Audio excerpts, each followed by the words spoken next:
అక్క ఈరోజు ఏం కర్రీ చేస్తున్నావు? శ్వేత ఈరోజు చామదుంపలు కోడిగుడ్లు పులుసు చేస్తున్నా. ఓకే, కొంచెం ఎలా చేయాలో చెప్తావా మరి నాకు? చెప్తాను శ్వేత. అక్క దీనికోసం ఏమేం కావాలి మరి? శ్వేత నేను 1/2 kg చామదుంపలు తీసుకున్నాను.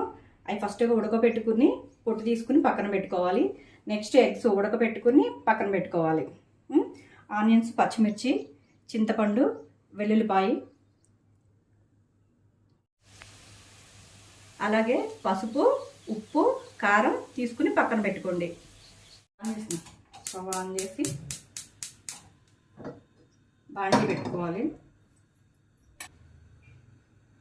వేడైన తర్వాత ఆయిల్ పోసుకోవాలి. నేను 4 స్పూన్స్ వేసుకున్నాను.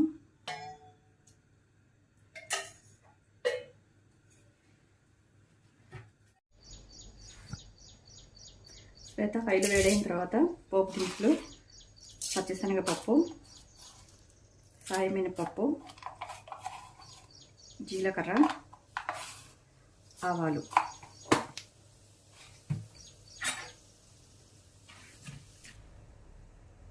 పోపు దినుసులు వేగిన తర్వాత ఆనియన్స్, పచ్చిమిర్చి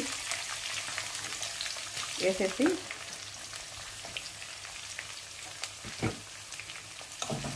వేసుకోవాలి. అక్క ఇవన్నీ వేగిపోయాయి, తర్వాత ఏం వేసుకోవాలి ఇందులో? శ్వేత వెల్లుల్లిపాయలు దంచి పెట్టుకున్నాం కదా, వెల్లుల్లిపాయలు వేసి ఓకే ఒక 2 minutes వేసుకోవాలి.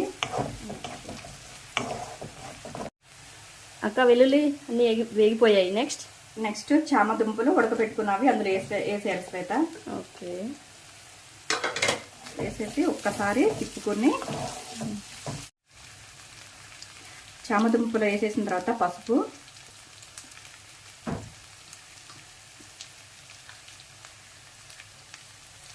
ఉప్పు,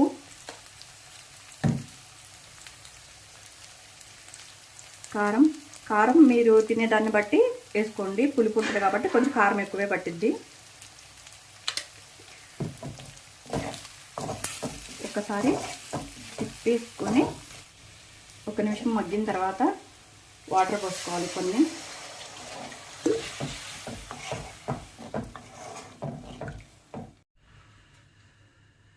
మూత పెట్టి ఒక 2 minutes ఉడికించుకుందాం. 2 నిమిషాలు ఉడికించుకున్నాం కదా శ్వేత, దాంట్లో చింతపండు పులుసు పోసుకోవాలి.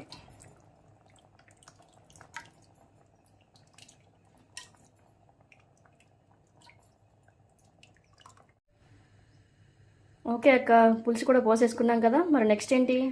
ఉడకపెట్టుకుని ఎగ్స్ ఉన్నాయి కదా శ్వేత, దాంట్లో వేసేసుకోవాలి.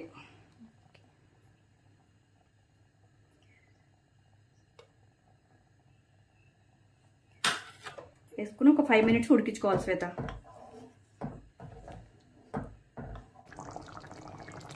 అక్క ఈ పులుసు కూడా దగ్గరకు వచ్చేసింది, మంచిగా మగ్గిపోయినట్టుంది. మరి నెక్స్ట్ ఇంకేం వేస్తావు మరి? నెక్స్ట్ వచ్చి కొంచెం బెల్లం శ్వేత. బెల్లం ముక్క ఎందుకంటే పులుపు వేసాము కాబట్టి కొంచెం బెల్లం వేస్తే టేస్ట్ బాగుంటుంది. కొంచెం సాల్ట్ యాడ్ చేద్దాం, ఇందాక తక్కువ వేసుకున్నాం కదా ముక్కలకి. ఇప్పుడు చింతపండు పులుసు పోసిన తర్వాత కొంచెం ఉప్పు,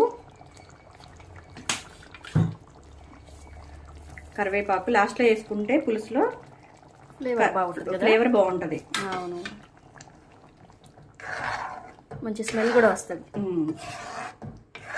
ఓకే శ్వేత, కూర కోడిగుడ్లు చామదుంపలు పులుసు రెడీ.